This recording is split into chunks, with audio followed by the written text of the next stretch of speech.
Looks like we are ready to go. Hi, everyone. My name is Jelson Rodriguez, and I'm here to give you guys a quick uh, overview of the application I've built, which basically gives a front end to MITRE's MITRE's database of attack patterns. This database of attack patterns is basically uh, used as cyber threat intelligence by companies, uh, by tech companies, uh, and it's actually one that's been used at the company I've worked for, uh, and just want to give you guys a quick walkthrough of the application I've built here.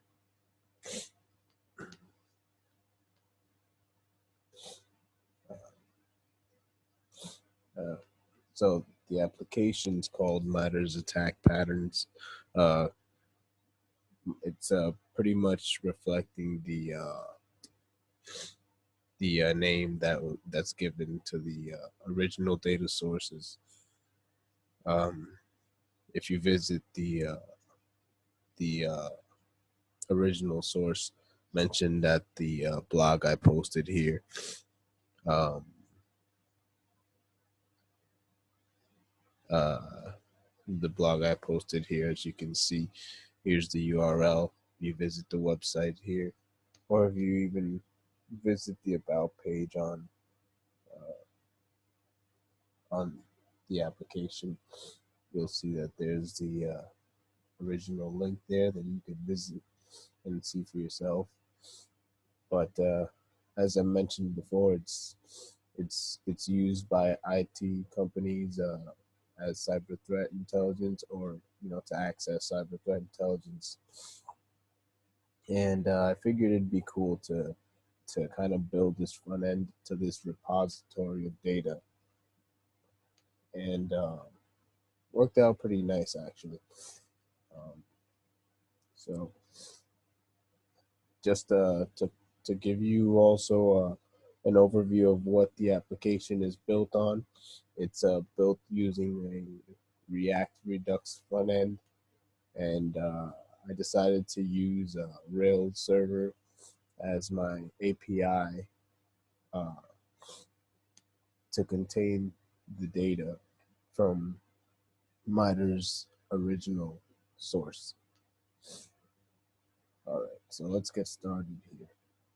First thing I want to show you guys is the home page. Got a nice logo there, looking dope.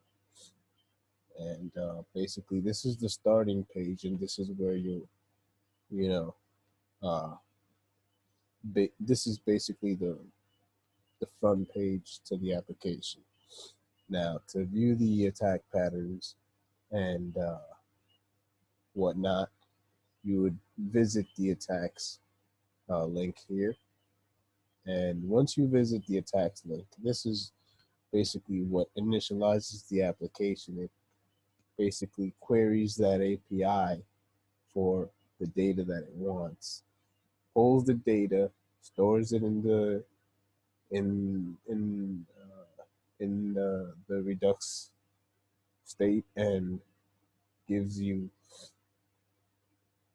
rather in the Redux's storage state, and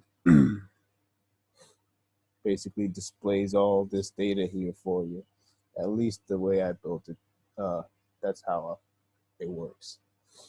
And so here what I did is I included a few filters here: a text filter, uh, data source filter, and a filter for platforms, because I figured that would be the most important filters to have. You want to see which I actually thought it'd be great to see what data sources are available, and then just select that, or select a platform, and then uh, filter on whatever data source I want to um, check out. And this is basically just like the date. Just want to give you guys a quick glance at what the data is and what it actually does. Of course, you have the original source to go to, but the uh, the data is basically gives you an insight into what attack vector um, an adversary or a malicious actor might employ. So, for example, I'll give you one here. I'm running on a Linux machine here, and I want to see what's available or what comes up when I filter on Linux. So here we go. Select Linux here, and then I'll check out file monitoring. All right, so here we go. We have a few that came up, and a lot of these, your machine might not even be vulnerable to, but you might want to just, it's always some people, like I said before, some people would come to MITRE's data repository, kind of just to to see, what causes the attack, how to, in order to leverage to how they could probably solve it. So here we go. Audio capture seems cool. Let's see what this shows up. If I click here, if I click the title, that'll bring me to the actual, that'll pull up the page with all the details. I just want to see a quick whoops, clicked the wrong link. But as you can see, this brought up the page with all the details once I clicked view pattern details. If I click the title, it'll just show me like a quick description of what the attack pattern is. So here we go. This one right here, as you can see, this is just an example, and basically, like I said before, it'll show you the description of the attack vector and how it how adversaries exploit it. So anyway, so let's view the full details here. And what I decided to do with the details that come with the attack vector is I decided just to select a few properties, and though the properties I decided to pick out were detection, description, and the date created. There's a bunch of other properties that come with the attack vector that I chose not to include, like the data sources, because the data sources and the platform, because uh, uh, I just left that out since I just wanted to keep those properties for the filtering function that I have built into the application. So kept that out and just thought that these would be the most important properties to keep.